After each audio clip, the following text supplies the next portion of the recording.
So we're going to be talking about the 3 reasons we think Elden Ring deserves Game of the Year. Honestly, I think it's safe to say Elden Ring has raised the bar for open world games, action games, and RPGs, at least for us. When it comes to gameplay, I think a lot of people would argue that FromSoft is king, notorious for their challenging yet extremely rewarding gameplay, and Elden Ring is no different. It's the best version of one of the best combat systems in our opinion, and the sheer amount of tools at your disposal is completely insane, from the 300 plus weapons, 100 plus spells, and the all new summon system. Each weapon has its own moveset, special move, and another moveset if it's dual wielded. It's honestly pretty mind blowing, and when you're using these various tools to kill the enemies that are standing in your way of becoming Elden Lord, it's pretty damn fun. Every combat counter is so engaging and unique. Different enemies ask for you to change your playstyle or they'll punish you, and some bosses will push you to your absolute limits.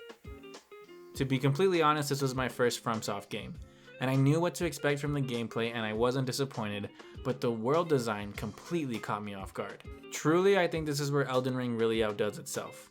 The best way I can describe my experience with its world design is like I'm constantly playing in a puzzle. Every time you roll up on a place, they flash an item or an area that's just a little bit out of your reach, and I would spend so much time trying to figure out how to get to those places. And there was never really any traditional puzzle to actually solve to get there.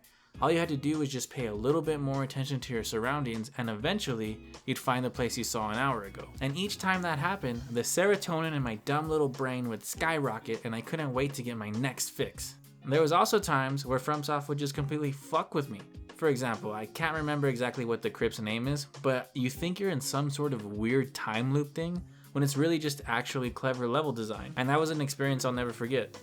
And to top it all off, the decision they made to have no minimap or quest marker really took the overall world design to the next level, because every time I discovered a location, it felt earned, which is something I'd never felt in a video game before.